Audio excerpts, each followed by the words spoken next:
Sharon Jessop. I am from Kwande, formerly known as Port Elizabeth, and I am a runner. So there's two things in life that I do pretty well. I run and I talk. And I am also, as my husband says, a rebel of many causes. So I decided to do this Run Wild for Rhinos, and I've been doing this now for 3 years in a row. And yeah, I just speak up for those who can't speak for themselves. And you know, we have a beautiful motto for the organization that I represent, and that is to move from caring to doing. So I'm currently on my 2022 edition of the Run Wild for Rhinos. I started on the 22nd of September, and we are now 45 days into this Run Wild expedition. I started in Port Elizabeth. I first ran away from Port Elizabeth to the Nyosi Wildlife Estate, and then did a further 11 game reserves in the Eastern Cape. Now this particular expedition will take me 91 days to complete. So I'm going right through until the 21st of December, which happens to be my wedding anniversary.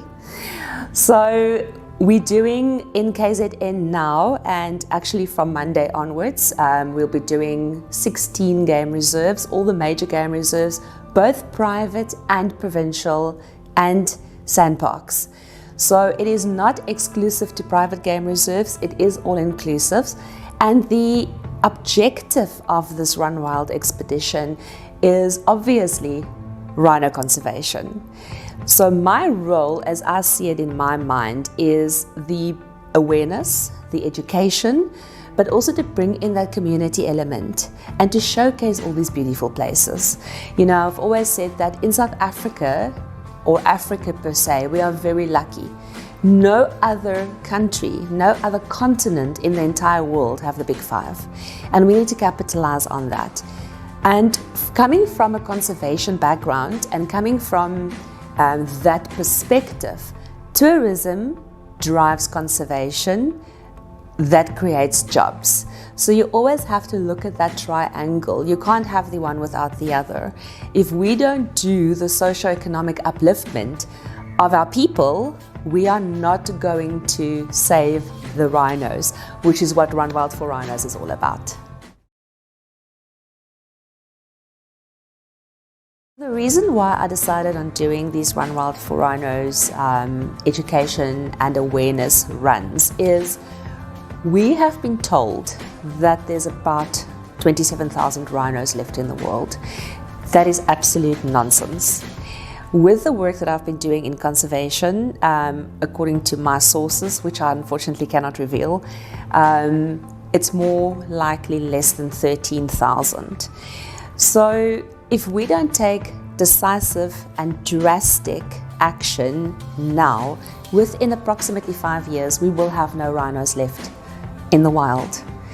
You might be able to see them in zoos, and that is not what we want. That is not what we want for our legacy. As we always say in my circles, extinction cannot be our legacy. We have to preserve those beautiful animals for future generations, for diversity in our ecosystems, because rhinos is part of the keystone species.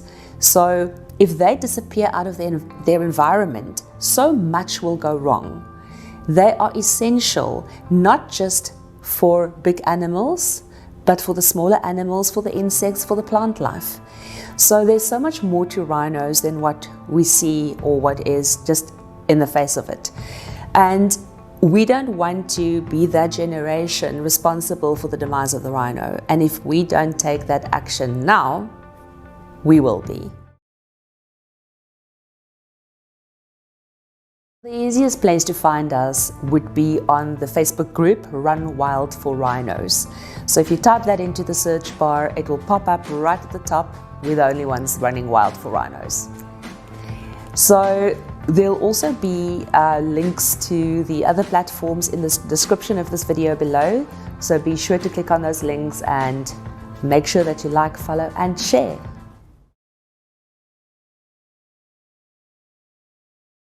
So we've had quite a few challenges on this particular expedition, more so than any other expedition I've done.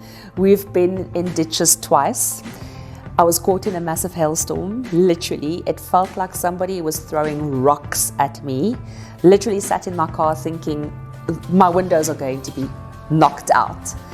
I got a fine, a 1,500 Rand fine, because I wasn't supposed to be driving and I didn't know that my license expired, and literally 450 meters from our guest lodge in Port St. John's, I got stopped and fined. Other than that, minor incidents, things like flat batteries twice.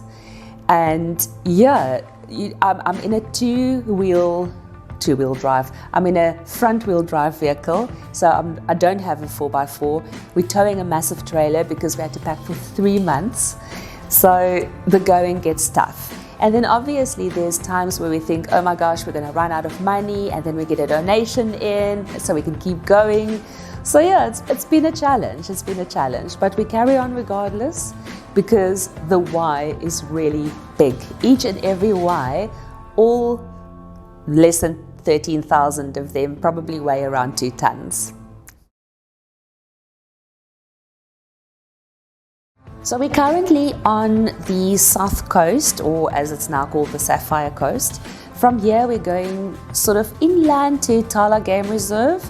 Then we're coming back down to the north coast, doing quite a few game reserves. I'm also doing the really big ones like the Shishluwe, Mfolozi, Zimankaliso. We're literally going to be turning just short of Cozy Bay. Then going up towards Tembe Elephant Park, doing the Pongola area, then coming back down towards the Natal Midlands area before I head up past Paul Petersburg, past Barberton to Nelspruit, now known as Bombela. From there, cutting across towards Kruger National Park, the Crocodile Bridge West Camp. And finally, on the 21st of December, I will finish at the Labombo border post between Mozambique and South Africa.